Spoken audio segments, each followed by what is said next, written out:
Diguyu karo Madura. Sudah gol belum? Pak Suko, kalau disebut tingkat tidak golnya itu wajar atau nemen? Kalau yang mengatakan nemen saya kira fitnah, yang betul sangat nemen. Oke, kalau kita transfer ke angka, berarti tidak golnya keadilan sosial sila kelima itu pada tingkat 0 atau minus? Oke, berarti nek standar 0 menurut gak gol. Iki gamek gak gol, iki minus iki. Gitu ya, wong kudune gol gak gol. Gitu. Minus saya kira-kira 3, 4, 5, 4. Ya. Oke, 4. Kalau kita pakai jenjang 5 sila, berarti 4. Oke. Kalau tidak gol, berarti yang salah kalau tidak strikernya, operan dari gelandangnya tidak terjadi, atau pemain belakangnya tidak mampu menang sehingga tidak ada akselerasi bola ke depan, kan gitu. Jadi kalau sila 5 tidak tercapai, berarti ada yang salah dengan sila keempat. Benar nggak? Apa sila keempat? Kerakyatan yang dipimpin oleh nganggo iku cek nganggo mikrofon lagi. Kon kok mangap-mangaprok ternyata lah aku lagi nek kon napal kerakyatan yang dipimpin oleh hikmat kebijaksanaan dalam permusyawaratan perwakilan. Oh, tepuk tangan. Betul. Oke. Gini, sekarang kita belok dikit ke kiri atau ke kanan dikit sekedar untuk memahami lebih jelas dengan jarak dari sila keempat. Kalau Anda memahami negara, itu tergambarkan oleh sila yang mana? Mikrofon. Ini saya lebih jelas. Kalau ketuhanan yang Maha Esa itu mengasosiasikan negara apa tidak? Tidak. Nomor 2, kemanusiaan adil dan beradab negara apa bukan? Atau belum? Belum. Masih cair kan? Masih cair. Negara kan ada bangunannya yang padat. Nomor 3, persatuan Indonesia sudah negara belum? Hampir. Meh negara. Meh negara. Soalnya wis bersatu. Ya. Nah, jadi dari 5 sila itu yang negara adalah kerakyatan yang dipimpin oleh hikmat itu. Yang keempat. Jadi keempat itu adalah ajaran tentang negara. Karena apa? Karena ada rakyat, ada permusyawaratan, ada perwakilan. Nanti detailnya baru kalau permusyawaratan itu adalah negara, kalau perwakilan itu pemerintahan. Yang berjajar dengan antara eksekutif, legislatif sama yudikatif. Tapi itu nanti kapan-kapan kalau detail. Tapi yang jelas negara itu sila keempat. Nah, sila keempat ini sudah jelas tidak bisa menghasilkan Pancasila kelima. Sila kelima. Ya. Nah, ini negaranya yang nggak benar atau sila ketiganya yang belum beres? Karena negara hanya sila keempat ini mergo urut loh ya, urut loh ya. Sila keempat ini baru bisa dibangun kalau sila ketiga beres. Apa sila ketiga? Persatuan. Aku saiki takon, delok niki. Ono tak gak persatuan? Dereng wonten. Dereng wonten. Lah kok nggak negara? Lah. Lo kan syarat terakhir ada 3 syarat toh. Sila pertama, sila kedua, sila ketiga. Nah, iki dipenuhi baru nggak negara. Kan gitu. Dulu sudah sedikit agak tergambar persatuan, yaitu 28 Oktober itu dengan Sumpah Pemuda itu sudah agak menggambarkan, tapi ternyata belum substansial bener. Arek-arek yang ngeluh karo Sumpah Pemuda berbahasa satu bahasa Indonesia, ngeluh terus ya apa carane bal-balan, cepat dioper ke sini. Gak enak rek. Terus marungnu arek-arek karo bonek oleh ndelok, bagaimana engkau ngopernya kok tidak tepat? Ya gak enak bonek. Cok, kurang pas sih gue. Ya tak gak? Tapi melanggar Sumpah Pemuda kon, ya. Ya tak gak? Mosok bonek kanggo bahasa Indonesia yang baik dan benar. Iki gak cocok belas. Kon pas ngerusak warung. Ono situk loro ya. Koncone akeh.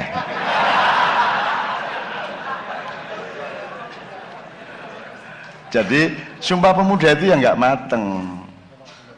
Lah nggak mateng. Berbangsa satu, bangsa Indonesia itu juga oke, ngerti maksudnya, tetapi itu tidak mengapresiasi kebesaran bangsa-bangsa Indonesia, karena bangsa Indonesia itu nggak satu. Kita itu bangsa-bangsa Madura, bangsa-bangsa Indonesia. Mosok Jawa sama Madura itu satu bangsa? Kan Jawa itu bangsa, Madura itu bangsa. Wah jelas bedanya itu, jelas banget. Wong sekarang yang namanya Benelux ya, Benelux itu mana? Belanda, Luxembourg sama Belgia. Itu bahasanya sama, orangnya sama, itu disebut tiga bangsa. Mosok Jawa karo Madura iki sak bangsa.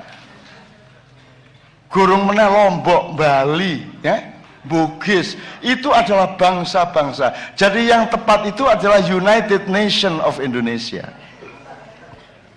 Persatuan persemakmuran bangsa-bangsa Indonesia. Antara bangsa Madura, Madura itu siji-siji kok.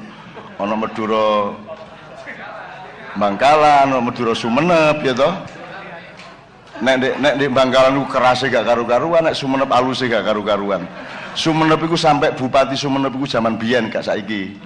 Iku nek ditelepon Raja Solo itu sujud, padahal ditelepon loh. Ono kring, siapa nih? Ngarso dalam Jogja. Oh iya. Padahal di telepon lu wis sujud. Iku Sumenep. Hormat saking takzimnya. Gitu. Nek Bangkalan nggak gelem, Bangkalan semakin aneh loh. Mestinya semakin dekat Jawa semakin halus. Ini enggak, semakin jauh dari Jawa semakin halus. Ini kan pembalikan logika sosiologi. Kan mestinya yang halus Bangkalan, agak sedikit kasar Sampang, baru Pamekasan, baru yang paling kasar Sumenep. Seharusnya gitu, enggak, ini terbalik. Coba, kalau enggak bangsa yang unik, kan gitu. Jadi makanya Madura itu sebuah bangsa tersendiri. Udah, enggak bisa sudah di Amerika gak bisa hilang Madura nih kok. Gak iso bahasa Inggrisnya bahasa Inggris Madura kok. Aku gak iso nirokno aku, tapi wis ngono iku lho. Ya, oke, kita teruskan Pancasila. Berarti sekarang persatuan Indonesia dibanding 45 turun atau naik atau pancet? Turun. Mudune nemen ta gak? Oke. Ya apa gak nemen? Wong saiki iki cacat-cacatan, tuding-tudingan. NU gak bersatu coba. Lah wis ah. NU lho, durung Indonesia iki. NU lho gak bersatu. Ya Pak Muzamil ya.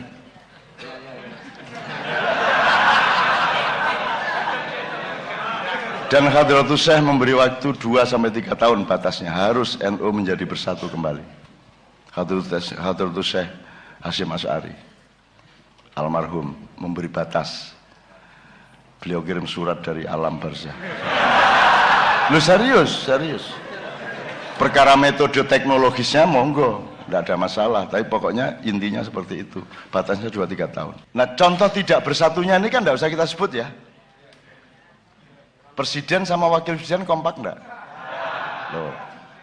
Jangankan bangsa Indonesia, gitu loh. Pak Suko sama dosen-dosen UNER lain kompak enggak? Oke, kita introspeksi ya. Oke. Sila kelima mana mungkin tercapai wong negaranya belum negara. Ini banyak loh penjelasannya, panjang ya, tapi nggak usah sekarang. Tapi bagaimana kok dituntut menjadi negara bener, wong bersatu aja belum? Bagaimana mau bersatu, wong beradab aja belum? Yang nomor 2 apa? Manusia yang adil dan beradab. Oke. Oke, sekarang kalau kita aplikasi kita tarik garis ke fungsionarisnya. Jadi kalau sila keempat itu yang berfungsi adalah pejabat-pejabat negara dan pemerintah. Kalau sila yang ketiga yang berfungsi adalah parpol-parpol dan ormas-ormas, benar enggak? Mereka lah yang membangun persatuan, seharusnya. Nah, sila kedua adalah dunia pendidikan, yang menciptakan manusia yang beradab, ya toh? Makanya di Padang Bulan ada workshop atau ekstrakurikuler sebulan sekali untuk seluruh siswa SMK, namanya Takdib Padang Bulan. Takdib itu proses pemberadaban dengan kurikulum tersendiri khusus yang kita bikin. Gitu. Ini Ma'iyah ini menurut saya sangat beradab. Tidak ada yang bertengkar, mau mendengarkan satu sama lain.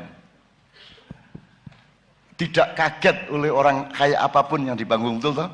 Ngomong apa kok terima, dan Anda tetap memilih toh, nggak terus nganut toh. Pak Muzamil, apakah orang Islam itu hanya boleh mendengarkan Quran tok dan yang baik-baik tok, terus tidak boleh mendengarkan yang lain-lain? Oh tidak, yang namanya telinga itu netral, universal, apa saja harus didengarkan. Menurut Quran sekarang. Ya, menurut Quran surat Az-Zumar. Ah. Az-Zumar ayat 18. Ya jok nemen-nemen olehmu kagum iku wis tak kandhani ndek mburi mangkon iku ya. Jok nemen-nemen lho.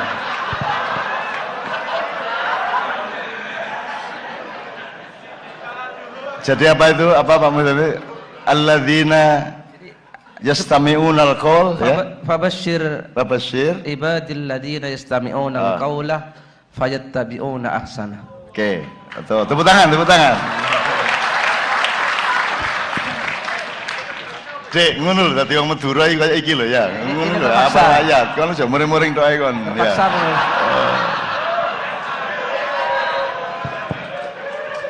Pak Muzamil itu tak kasih tahu ya, dia itu orang yang membenci dia didatangi, itu Pak Muzamil. Habib-habib yang keras-keras yang mengharam-haramkan dia itu didatangi dengan Habibnya ngeluh tau ndak sih? Iki ana daya sing tak buwenci malah ndek ngarepe lawang guyu ngene. Ngono ya apa coba? Apa bisa meneruskan kebenciannya? Kan tidak bisa lawan Pak Muzamil. Katanya meneh-meneh di ngarepe neraka yang ngono. Malaikat Malik, Muzamil.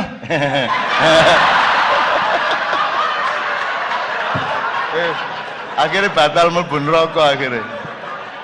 Tapi begitu kate mlebu swarga, malaikat Ridwan nyun sewu. Ngenyek kon yo.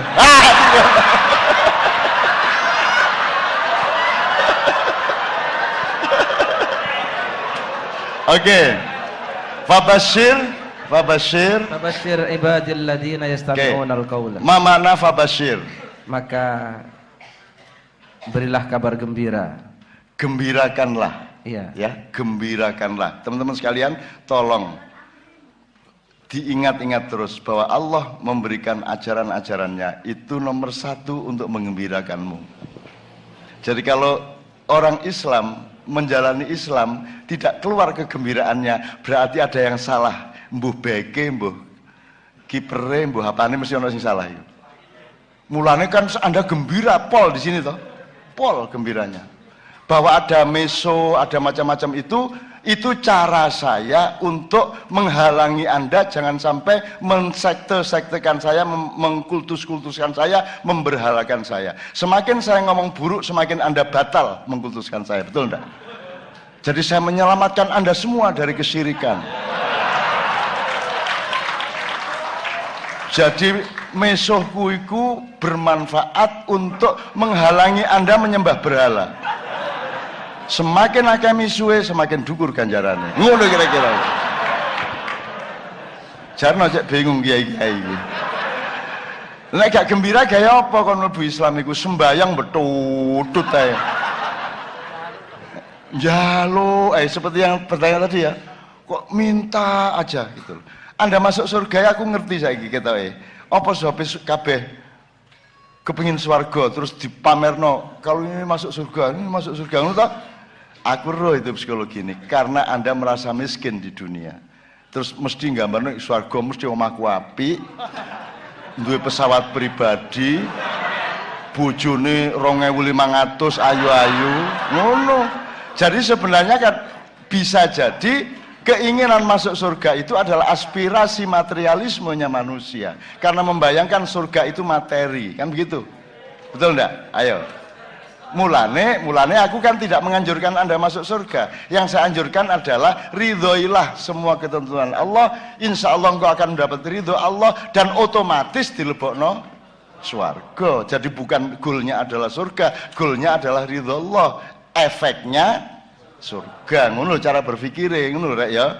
Oke, sekarang kembalikan ke negara lagi. Karena negaranya belum bener, jangan disalahkan juga. Wong dasare persatuannya guru ngono. Ya apa oleh bersatu? Wong pendidikannya gak beres sampai saiki. Pendidikannya sampai hari ini gak beres. Ini juga bab khusus yang luar biasa luasnya. Ya, soal pendidikan ini, soal apa namanya, kurikulum 2013 sama kurikulum 2000 berapa? 6 dan seterusnya. Itu ada kontroversi, ada kapitalisasi, ada manipulasi, ada segala macam yang membuat sila kedua tidak beres. Tapi Anda juga jangan menuntut pendidikan beres, wong tauhid TKB cek gurung beres. Ketuhanannya Maha Esanya belum beres. Makanya ada puisi keuangan yang Maha Esa. Jadi ternyata sekarang kita merintis kembali sekarang. Di sini nih ketoke preman-preman, ketoke gendo-gendo, ketoke apa jenenge? Gali-gali, bambung-bambung. Tapi saya menemukan kalau Anda bukan orang yang benar-benar bertauhid, Anda tidak akan tahan di sini berjam-jam. Anda sangat bertauhid. Sedemikian rupa pentingnya Allah bagi Anda. Siapapun Anda, kadang ono nyebut Allah, ono sing nyebut Allah, ono sing nyebut sakarepmu wis. Saiso-isone cangkem-cangkeme dhewe ya toh. Tapi pokoknya Anda sangat percaya kepada satu itu dan sangat bergantung, betul enggak? Sangat bergantung. Nah, itu berarti bekal yang bagus. Maka kita bikin ma'iyah supaya kita enggak nuntut-nuntut Mendiknas. Ya toh? Nggak nuntut Mendiknas, wis bapak wis sak karepmu sak isomu wis. Sing penting aku nggawe universitas dhewe ndek kene. Cek lahir arek-arek nom dan tiap hari berganti dan bertambah terus. Insya Allah 10 tahun lagi Indonesia akan tepuk tangan. Ya. Burung mari ora iku ngomong mesti keplok ya arek. Oke, sekarang spesifik, tolong satu persatu Mas Amin.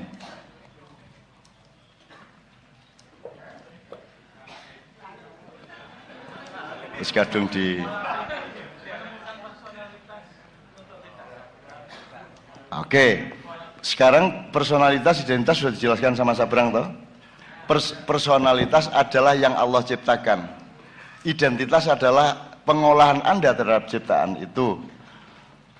Penelitian Anda kepada diri sendiri, oh saya cenderung suka IT, saya cenderung bakatnya itu karapan sapi, saya cenderungnya ngojek. Kan tiap orang menemukan dirinya sendiri-sendiri, kan gitu, ya.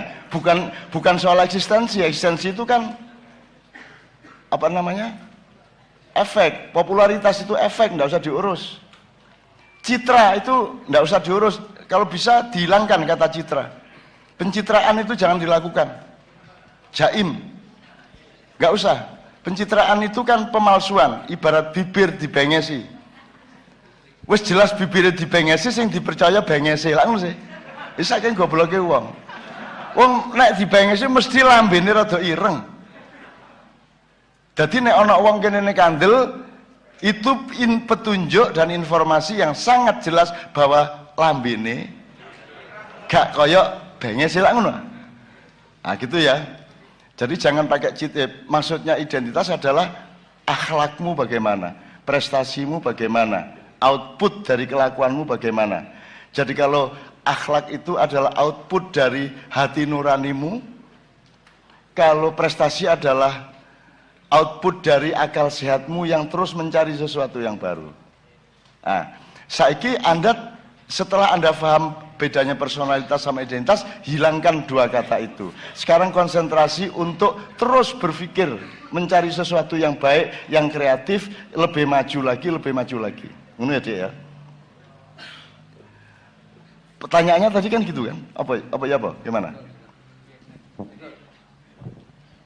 Kan kita kehilangan personalitas dan Kehilangan? ini kan judulnya hilangnya personalitas, maksudnya kita kehilangan jati diri, intinya kehilangan jati diri dan gagap identitas. Ya. Ini itu kata jati diri itu kan sekarang gantinya identitas tuh. Aku salah meneh. Ya aku hasil sila kedua sing kurikulumnya gak beres. Diri sejati terus disebut jati diri, berarti personalitas bukan identitas. Yang sejati itu yang dari Tuhan. Jadi misalnya kayu itu personalitas, tapi kursi identitas, padi personalitas, sego. Nah sekarang yang penting bagaimana kamu memproduksi nasi itu terus di bidangnya masing-masing. Kalau kamu orang IT ya bikin program baru kan gitu kan, apalagi Google mau pasang balon di sini segala macam, wis kono wis diapakno kono. Kalau perlu nanti Google lagunya dirubah, balonku ada 5 gitu ya. Jadi identitas itu adalah ijtihad Anda, upaya Anda, kreativitas Anda untuk mewujudkan sesuatu yang baru sebagai khalifah. Jadi kalau ada tanah Anda cangkuli, Anda jadikan tempat untuk menanam sesuatu, itu namanya identitas. Maka Anda disebut petani. Bukan kata petaninya yang penting, tetapi produksi pertanian Anda yang penting. Makanya dokter itu tidak penting, karena yang penting adalah produksi sosialnya apa. Lah sekarang yang penting itu kan dokter profesornya, sehingga jari Cak Fuad Nabengi mantui loh disebut profesor dokter. Mengundang ya, terus misalnya tertanda profesor dokter sopo, terus besan profesor dokter sopo kan gitu. Hubungannya profesor karo rabi kula apa? Kan gitu. Gus, misalnya Gus itu sing nyeluk ya wong, nyeluk sampean Gus, mergo sampean dihormati, sampean diceluk Gus. Ojo kon dhewe nyeluk awakmu Gus. Terus gawe kartu nama jenenge Gus. Kon lak gak ro, iki nggih mburiku iki sapa Gus apa? Gus Muz. Ana Gus Mus ndek Rembang, iki Gus Muz.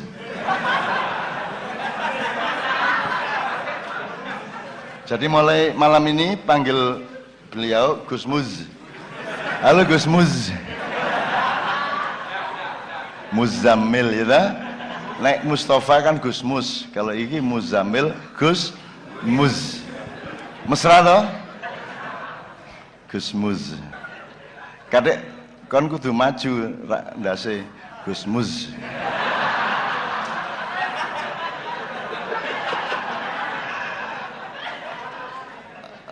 Oke, ngono ya Dek ya. Sabrang dulu bilang bahwa manusia sudah berjanji sama Allah. Ada ayatnya ya Pak Muzamil. Berjanji bahwa mengakui Allah dan akan berjuang di dunia untuk kembali ketemu Allah, itu di Quran. Maka tapi begitu lahir kamu dibikin lupa, kamu dibikin blank. Maka ibumu mulai memperkenalkan Tuhanmu supaya kamu kenal dirimu. Pokoknya kenal diri, kenal Tuhan itu dialektika. Barang siapa mengenal dirinya, mengenal Tuhannya. Nah, berarti barang siapa mengenal Tuhannya, mengenal dirinya, kan gitu. Kalau dibalik, man ro'a nafsahu faqad arafa rabbahu, faman arafa rabbahu faqad arafa nafsuhu, kan begitu. Jadi sekarang untuk menemukan dirimu, kamu harus banyak-banyak memahami Allahmu, meskipun tidak akan pernah paham beneran, tapi pokoknya ngerabak gejala-gejalanya dan tajali-tajalinya, gitu ya Dek ya. Oke, berikutnya Mas Amin. Ini saya klasifikasikan mengenai yang pola pikir. Tidak tahu kenapa pola pikir di Indonesia ini kok membuat kita itu tidak bisa bersaing, tidak bisa ngapa-ngapain. Terus kadang doktrin orang tua itu jadilah seperti bule yang kayak gini, sampai ada Oke, semacam trauma di mental gitu. Sik ngene wis, kon niku wong tuamu iku nyambut gawe setengah mati juga kok salah. Oleh nglairno awakmu ngeden gak karu-karuan sampai begitu kon gede pancen wong tuaku iki sing nggarai aku. Wis tak upama ya sepuron. Tolong ya, sepuron lah upama ya. Tapi saya tidak percaya itu. Sing mulai nyembah bule iku lah arek-arek sekolah sih. Ya tak gak? Orang-orang modern di kota-kota itu yang nyembah-nyembah bule, bahwa bule lebih hebat, iki lebih hebat. Wong tuamu gak kok jane. Nek prasaku lho. Iku mek di tas-tas saya kok bule jadi. Dan nomor 2, kamu pikir kita berpikir bule lebih hebat ya salahmu dewe. Jari sopo? Ndak bisa bersaing jari sopo, kita ndak bisa bersaing. Kau tahu pernah mengalami apa sih kamu bilang kita tidak bisa bersaing? Tanya sama Jamal, tenaga kerja nomor 1 yang paling mahal di Amerika, di Korea itu orang Indonesia. Paling mahal. Nomor 2 baru Vietnam. Nomor 3 baru Filipina sak piturute. Bangladesh, Sri Lanka, tapi nomor 1 Indonesia. Yo kendel, yo pinter, iso ngerjakno sing dhek gak tau ngerjakno lak wis ah. Lho lak wis ah. Ya nek bule sinau apa ngerjakno apa. Nek wong Indonesia iki sinau iku ngerjakno iko iso. Tanya yang kerja di pabrik. Yang dikerja di pabrik bagian A. Mergo si bagian B gak iso dhek gelem kok ngewangi B. Makanya tenaga kerja Indonesia sangat disukai karena gak ngucek, gak nemen-nemen oleh kapitalis. Jadi mereka mau belajar. Dan belum lagi yang tingkat penemu-penemu. Anda tahu Ricky Elson, Anda tahu yang bikin 4G, LTE, kabeh arek kene. Kemarin Silo itu premannya Busan datang ke tempat saya. Mengatakan jari sopo Samsung gaenane Korea, aku sing nyambut gawe arek kene kabeh. Jawa Timur, Jawa Tengah, sama Lombok. Kita yang bikin. Gitu loh. Anak Indonesia siapa yang tidak bisa bersaing? Siapa bilang? Gitu loh. Itu saya temukan di mana-mana. TKW di Hong Kong. Kamu pikir TKW itu rendah? TKW itu lebih hebat daripada mahasiswa di luar negeri. Mahasiswa kan ragu-ragu mergoda intelektual, nyandak barang kasar isin, kate bergaul ya rodok gengsi, nek arek TKW tabrak, sembuarang tabrak, jeragane diuring-uring. Oh temenan iku, nek kon kepingin melaku-melaku di Hongkong, ndelok TKW sitok wis diberesi kabeh, diuring-uring sing di toko iku. Diceladu lah, nek cara kene diceladu. Dan ancane nyejo nyeladu soalnya wong kono gak tahan celadu-celaduan, mesti menangi regane. Gitu loh. Kita tuh hebat Mas, cuman pemerintah kita tidak ngerti bahwa rakyatnya hebat. Tidak ngerti mereka. Dan saya tidak peduli itu, wong sila keempat memang belum ada beneran kok. Ya toh? Tidak usah digelisahkan, tidak usah disesali. Sekarang kita bangun kembali semuanya. Gitu ya. Terus selanjutnya mengenai ke depan kita akan dihadapkan pada pilkada itu loh, bertatap muka dengan pemimpin langsung, terus kita pasang kuda-kuda yang bagaimana? Ya itu kan poso lah, itu masih belum buka kita. Terus anggap itu mau pilkada itu kan bagian kecil dari sila keempat toh. Wong sila keempatnya secara keseluruhan belum beres kok pilkada kok harapkan. Wong asap itu juga bisa jadi merupakan hasil dari rencana pilkada. Bingung kan ya?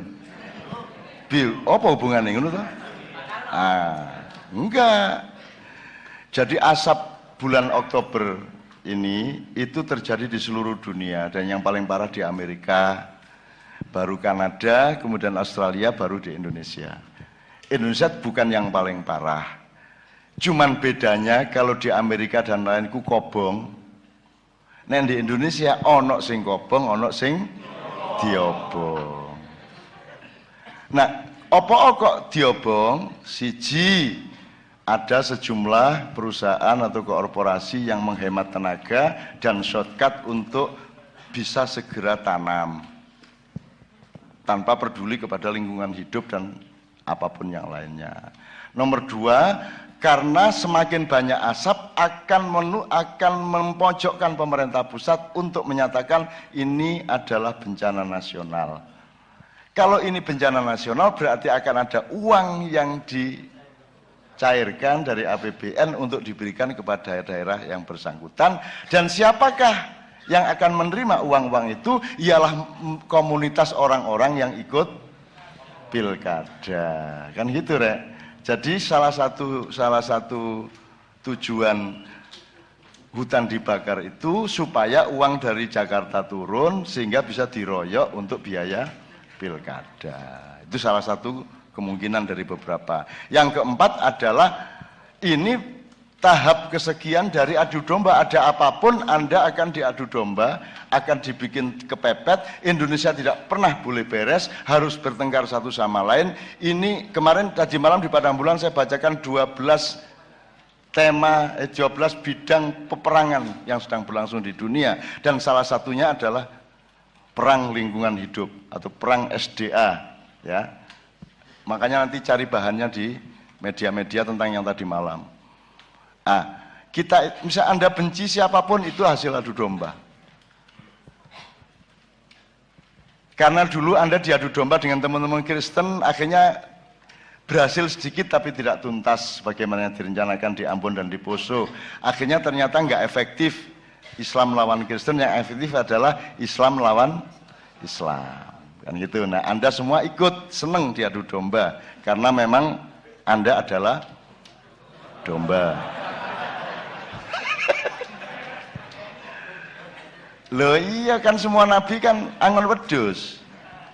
Semua angon wedhus itu sebenarnya Allah menggambarkan bahwa umat manusia itu janjane wedhus.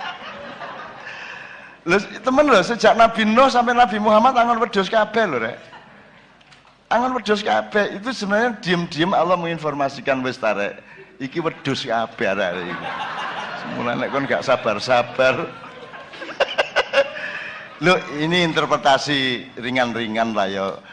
Yang penting diambil manfaatnya dan hikmahnya. Gitu. Jadi teman sekalian, sekali lagi soal pilkada itu ya berbuat sebisamu. Kamu tidak mungkin kamu mencari pemimpin sejati. Apa tingkat kabupaten? Lurah aja iso didik.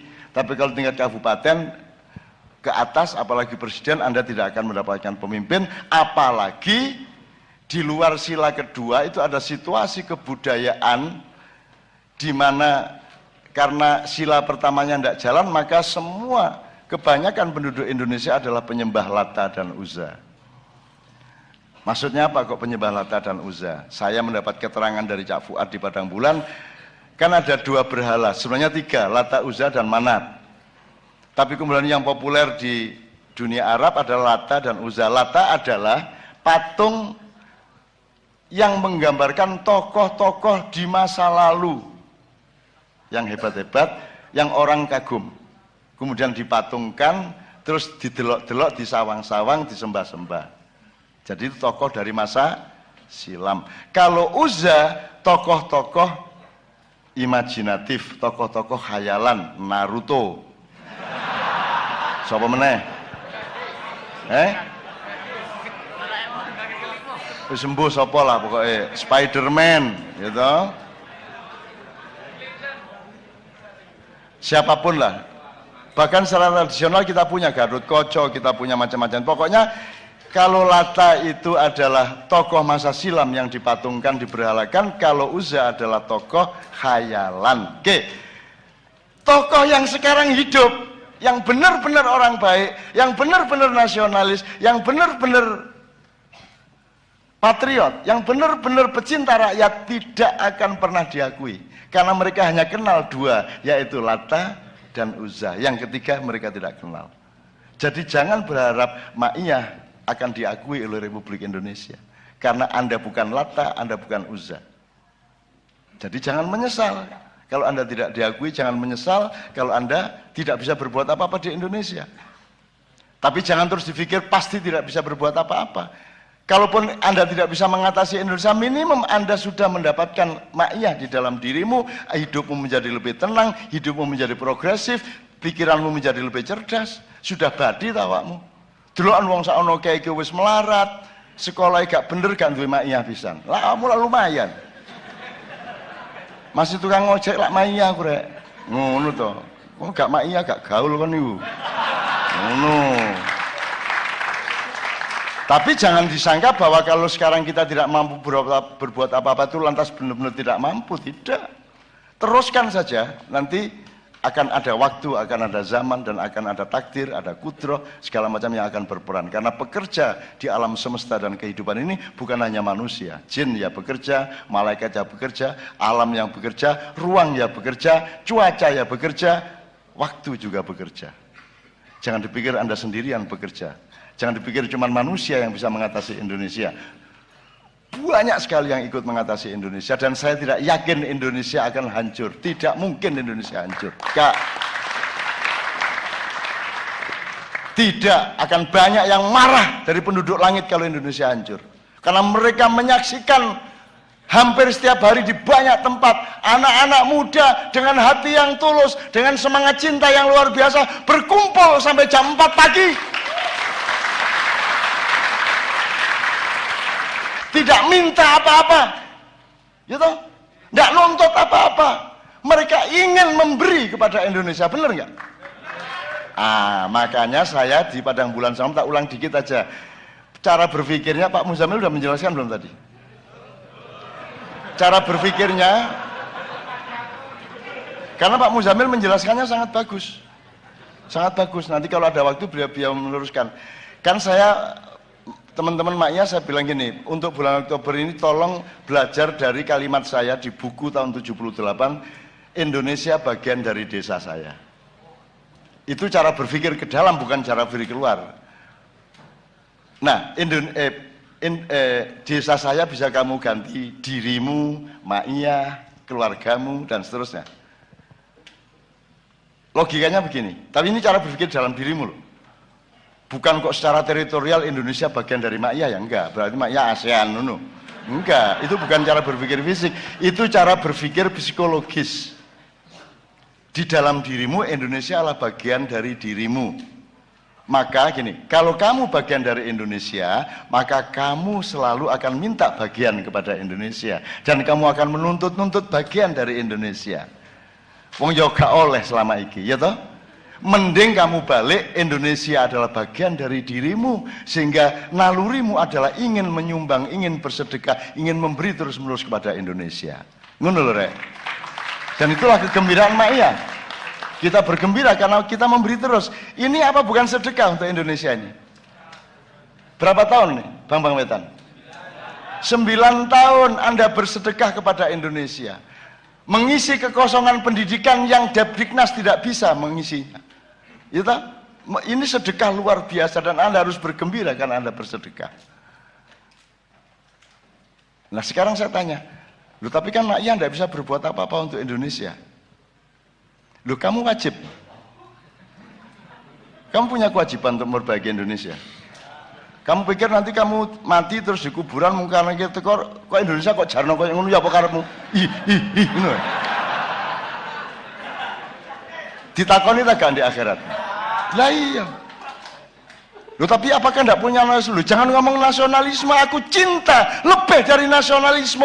Aku tiap malam di semua tempat sampai pagi aku menerapkan cintaku untuk Indonesia, dan aku tidak minta apa-apa kepada Indonesia. Aku njaluk apa rek? Aku njaluk apa? Aku petang puluh tahun ini aku njaluk apa? Nek anjen aku njaluk, aku endi wujude aku? Jabatan gak duwe. Omah iki yo nyicil-nyicil dhewe. Bojo ya aku sing ndolek kon gak kei. Ayo, aku njaluk apa aku? Tarif gak duwe aku. Dapurane arek-arek nek dikai kotak ya paling oleh 300.000, harus sakjane kae. Gak njaluk aku ya. di sekian tempat puluhan tahun saya kemana-mana tidak pernah ada transaksi, tidak pernah saya membayangkan bahwa wah mbok disangoni arek-arek teko bang-bang wetan lah yang arek-arek ya dagange sepi ya tane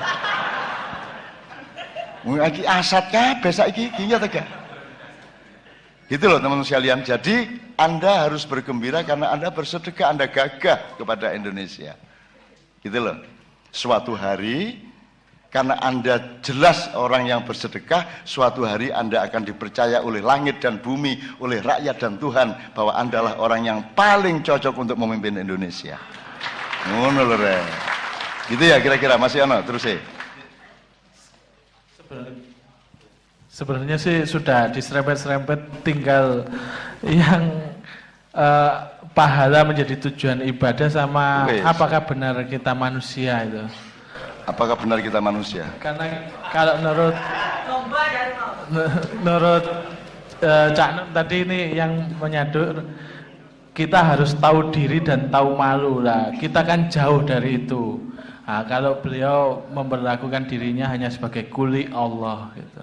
Ya itu kan sila kedua tuh, pemberadaban. Jadi memanusiakan manusia itu maksudnya adalah si manusia ini belum sempurna kemanusiaannya, belum lengkap kemanusiaannya.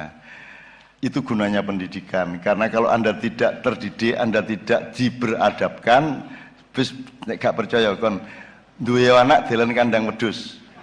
Wis kirimono sego ngono, iku lak dilungkas dadi wedhus ya. Carane mangan, carane mlaku lak kaya wedhus. Itu gunanya pendidikan. Gitu loh. Nah, pemberadaban atau kependidikan itu tidak berlangsung sehingga memproduksi orang tahu diri, tahu malu ya. Nah, di sekolah Anda kan tidak ada urusan tahu diri atau tahu malu. Anda harus cari di Ma'iyah. Kan gitu kan teman sekalian. Oke. Dung masih ada ya?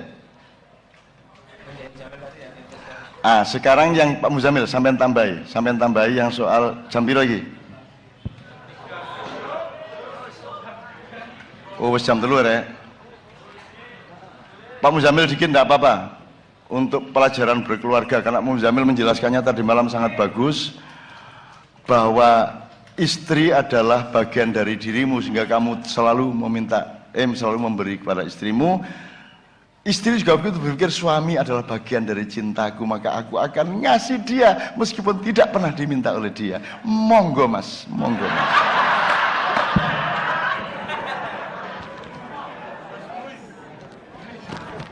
Oke, tepuk tangan untuk Gus Muz.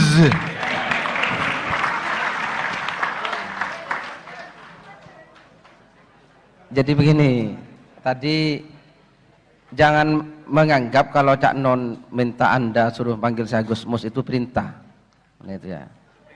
Bukan, jangan dianggap semua pernyataan dalam Quran itu terus syariat yang harus dilaksanakan. Ada itu hanya metafora.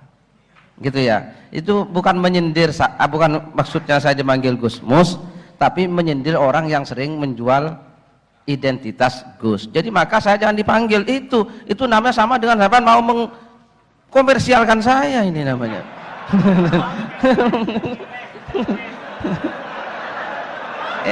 Nah, ini kembali kepada tadi pernyataan di depan itu. Jadi saya dianggap aset investasi oleh Anda nanti ini.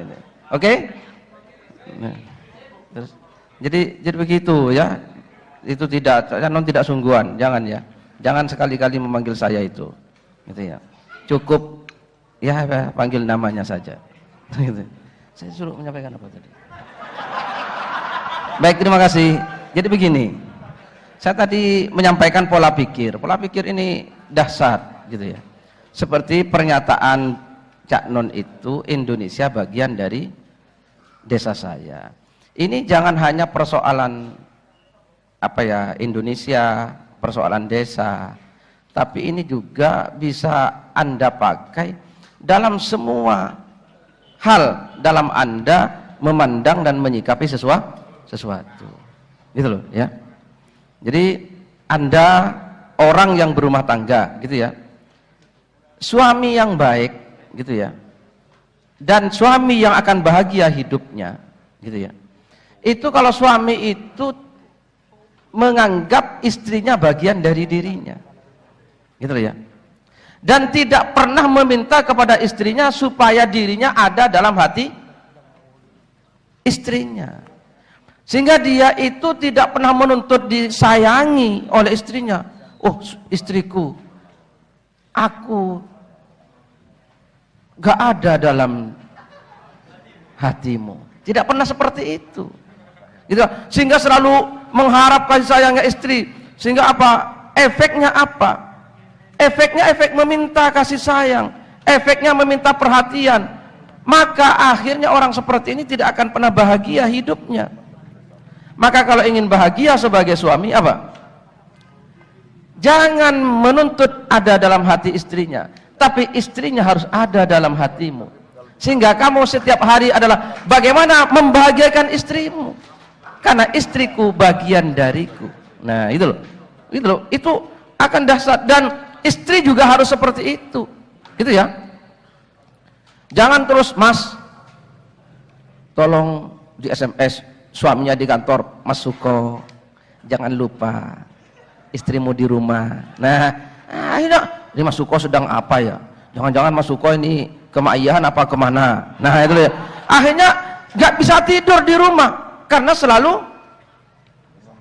gelisah menuntut kesetiaan, menuntut kasih sayang. Nah, ini karena istri salah pola pikir. Tapi jadilah istri yang menyayangi. Loh.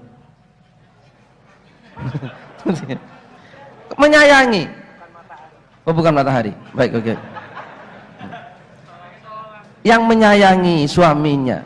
Terus menyayangi, tidak pernah berpikir bagaimana suaminya menyayang atau tidak. Tapi Anda berpikirlah menyayangi suamimu. Dan tidak mungkin kalau Anda betul-betul sayang kepada suamimu, setia kepada suamimu, suamimu tidak akan setia, tidak akan sayang kepadamu. Dan keduanya akan bahagia. Suaminya akan bahagia, gitu ya, karena tidak pernah menuntut kasih sayang, tidak pernah menuntut apa-apa dari istrinya, dan istrinya pun juga bahagia. Jadi ini dahsyat. Gitu ya, apa yang disampaikan Cak Nun itu. Jadi pagi-pagi karena tidak dibuatkan wedang, suaminya muring-muring, ngamuk. Istri macam apa kamu? Masa pagi-pagi gini gak dibuatkan apa? Ya bikin sendiri. Kalau perlu istri yang tidak mau bikinkan minuman, dibikinkan. Ini teh jahanam istriku. Nah, gitu. Lah ini saya dapat dari Cak Nun tadi. Jadi kata Cak Nun punya akik yang namanya hajar jahanam. Wah, gitu ya. Maka teh panas itu bahasa Arabnya teh jahanam. Wah, dia. Jadi kalau kopi panas, kopi jahanam. Nah, gitu. Karena yang paling panas kan jahanam. Nah, gitu. Oke? Gitu ya. Jadi begitu, insya Allah. Nah, rumah tangga akan bahagia karena Anda tidak menjadi orang yang menuntut, saya kira. Dan ini bisa dipakai dimanapun, gitu ya, dalam segala hal. Jadi apa harus Anda lebih besar, gitu ya. Anda lebih besar dari apapun yang Anda hadapi, gitu ya. Kalau Anda lebih besar, maka Anda tidak akan pernah apa ini? Trauma kapitis pecah endasnya, tidak akan pernah. Nah itu. Kenapa? Karena Anda lebih besar, gitu ya. Nah sekarang orang besar dan orang kecil itu berarti bukan dari jabatannya, gitu ya. Bukan dari jabatannya. Ada presiden yang itu kecil, gitu ya. Ada petani tapi besar, karena pola pikirnya. Loh, presiden tapi yang dipikirkan adalah apa? Aku itu opo. Dari ekspor ini aku harus berapa, dari proyek ini berapa persen. Nah ini bukan presiden. Investor. Nah iya, bukan presiden kalau kayak ini, gitu ya. Bukan bupati, bukan gubernur. Nah, tapi ada orang yang tidak punya jabatan apa-apa, tapi semangatnya memberi, istiqomah untuk memberi, untuk menyayangi, untuk memperhatikan. Istiqomah untuk Islamnya, istiqomah untuk negaranya. Maka dia adalah orang-orang orang besar. Jadi besar kecilnya orang itu dari situ. Mungkin itu yang bisa saya tambahkan, gitu ya. Dan itu tadi baru saya contohkan dalam rumah tangga, karena itu sangat penting, ya. Kalau Anda bahagia dalam rumah tanggamu, maka separuh kebahagiaan dalam hidup Anda dapatkan, gitu ya. Begitu.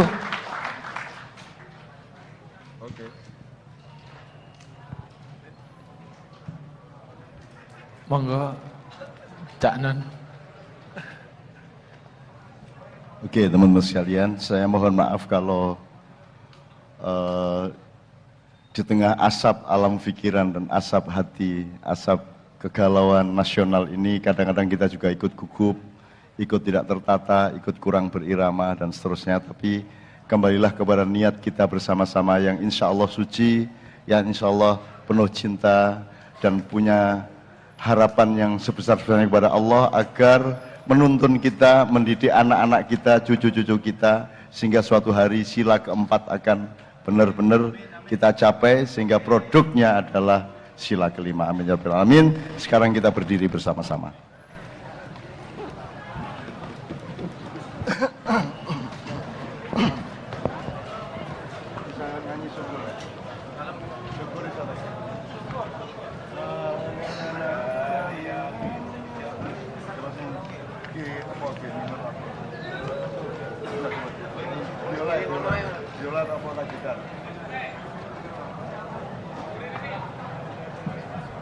Teman-teman sekalian, karena Anda beragama bermacam-macam, tapi kita mempersatukan diri di dalam cita-cita kebangsaan, dan Indonesia sudah kita resmikan menjadi bagian dari wilayah cinta kita bersama yang akan kita sedekahi, kita kasih sumbangan,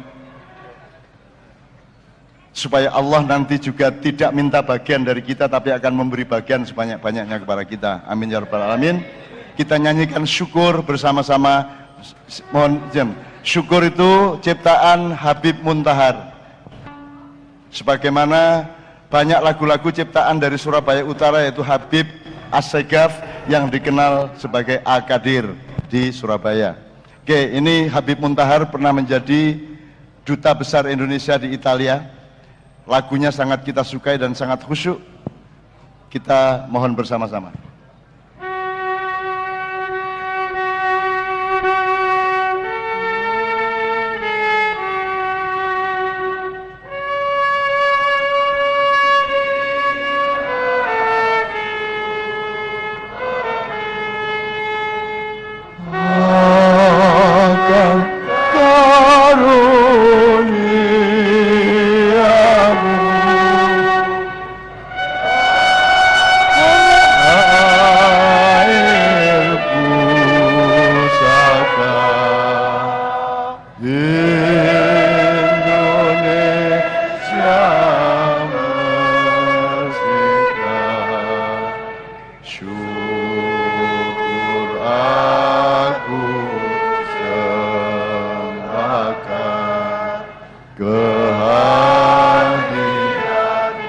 Sekali lagi, Mas.